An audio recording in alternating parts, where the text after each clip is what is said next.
Hi there. Thanks for joining us for another video inside Louisville Artist Studios. Today I'm with Remi. Thanks for having us in. Thank you for being here.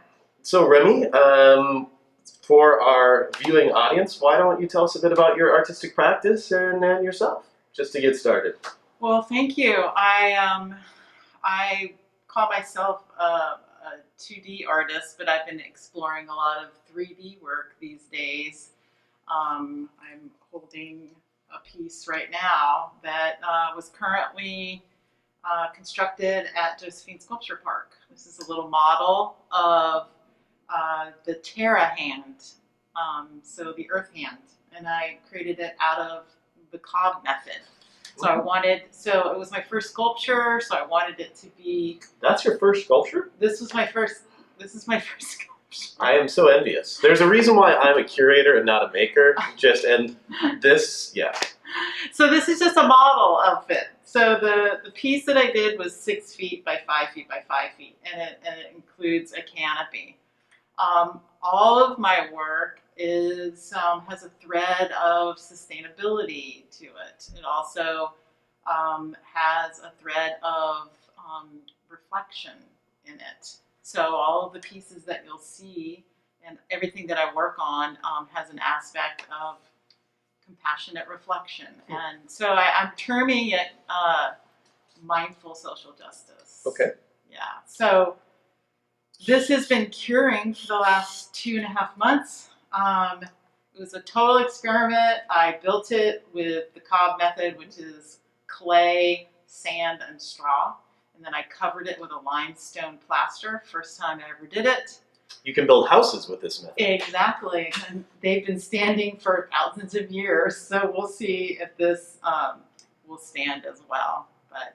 So this was current. And then I just recently finished a large installation here in Louisville called the Cosmic Journey Trail.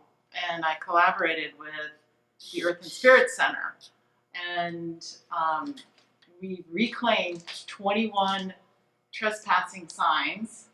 And I basically did a stencil airbrush technique with another piece that attached to the sign.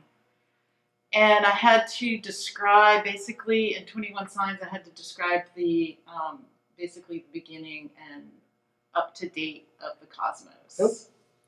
So that was challenging and interesting.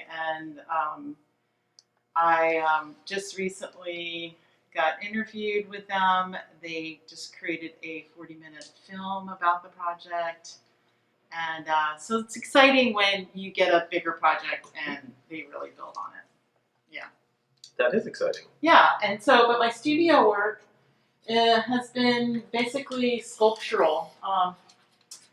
I'm creating products for something that I can create on basically being mobile, so I can take things with me. But when I was at the residency, I basically started creating these sculptures that I use in a soft mold. So I've been mold making for the last 4 years, and I've used landscape cloth throughout multiple projects, including many installations with LVA's open door projects or program.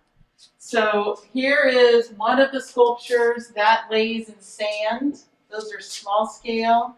I'm interested in doing large scales of those. These are called yin bowls, and they're plaster, and then I gild them. And there's basically a centerpiece or a center hole that will have an object in it, and that's another reflection spot. And then I put them on little lazy Susans so they turn. These are the beginnings of these. So these are these are mini yins, and those are gilded, just like these. So these are the big yins, and these are the mini yins. These are smaller reflection journals. Basically, I fill them with an eco paper They're just like little legends for sitting and writing intentions. So those are all handmade. And this is my area of creating the ends with the molds. But I'm really fascinated more with the soft mold making. Yeah. So one of the things that has sort of been a common thread in some of the interviews that I've done is this tension between sort of going into creation with an intuitive process versus sort of an intentional goal at the beginning. Right. And some of the almost spiritual aspects you have kind of seems like it would blend both. Oh yeah. Like there's an intent to starting you down a path, but then there's also sort of a Zen-like way of letting it intuitively happen. So Yes. I think you're kind of splitting the difference between what I have sort of been talking or hearing from other artists. Yes, I'm a planner by nature, and then as I get into my work, I have to really allow the intuitive process to take place. People either look at my work and have no connection to it, or they have a very deep connection to it. And do you feel like part of your job is to walk people into having a connection with it, or is it just part of the thing like, hey, not everybody has a connection with anything, and if it resonates with you, it does, and if it doesn't? Well, I mean, I'm kind of the observer when it comes to my projects. Also, I like to learn from people and how they want to interact. I'm more excited about creating interactive work that creates a reflection for all-inclusive communities. I worked with the School of the Blind at one point with KMAC as a teaching artist, and I saw how much that the kids at the blind school were able to interact with plaster, and it just, a light bulb went off in my head, and then I just, like 5 years ago, just started working with plaster and seeing what it could do and how far I could push it. And it's one of those great materials that has withstood the test of time in terms of usage for creativity. Back to sort of the Cobb house or the Cobb structures. Yes. So this is a series that I'm kind of pulling together that is runs the same thread of the Zen. So putting a sculpture in a circular, so the circle is an archetype that I work with, but creating a platform or a stage for a small scale sculpture. And I'd love to do this 10 feet big and use this. But this piece actually came out of this contraption here. So this was... Well, this is your soft mold. Yeah, so this is the soft mold. And so when this comes out, it's basically what it is, and then I just carve into it. And then that becomes the centerpiece of a circular sand platform. Sure. Yeah.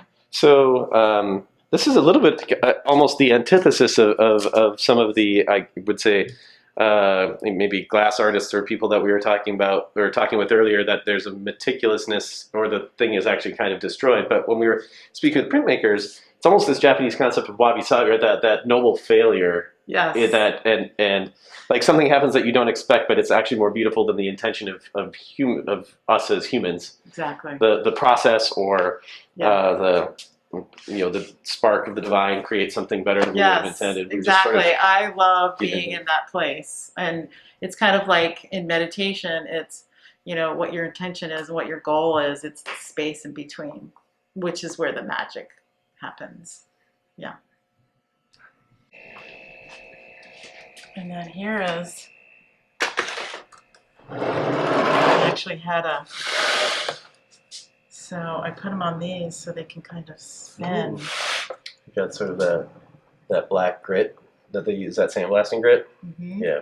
Yeah. So this is plaster. I use gesso just to keep it nice and flat. The surface flat and black. I carve the surface. Mm-hmm. And then I use gilding, which is, for me, when you see something like this in a distance, you're attracted to the bling. But it's not about the bling, it's about what's in there. And so there's an object in here, and I love the whole mystery and how do you identify with whatever's in there right now? There's nothing in there, but there'll be an object, and then basically it's a story that you make up about the object. And then I noticed you were looking at this. This is another interactive project. So it's called the Intention Book. And this is a print of a flower that I use on, so these are my masks that I'm selling also, and I'm using this print on a lot of things. But I ask people to write, just kind of randomly write in here. And that's beautiful paper too. Yes, and so I have 3 of these books. So they write randomly, and then I go in and create some kind of color graphic, or I ask them to draw on it too. So on my mobile journey, I'm going to be getting people. So these were written in last year, in 2019. So I've yet to come back in and do any illustration. But isn't it interesting how people will write at the top of the page? Because that's what we're programmed to do. So if you don't feel creative, that's where you go. You start up here. Cool. So it's basically about what your intentions are in the world. How you're going to go out and create your life. Yeah. So your art has a concept, and then it has an action, and then it has a remnant that is the documentation of that intention turned into action. Yes. Yeah. Thank you.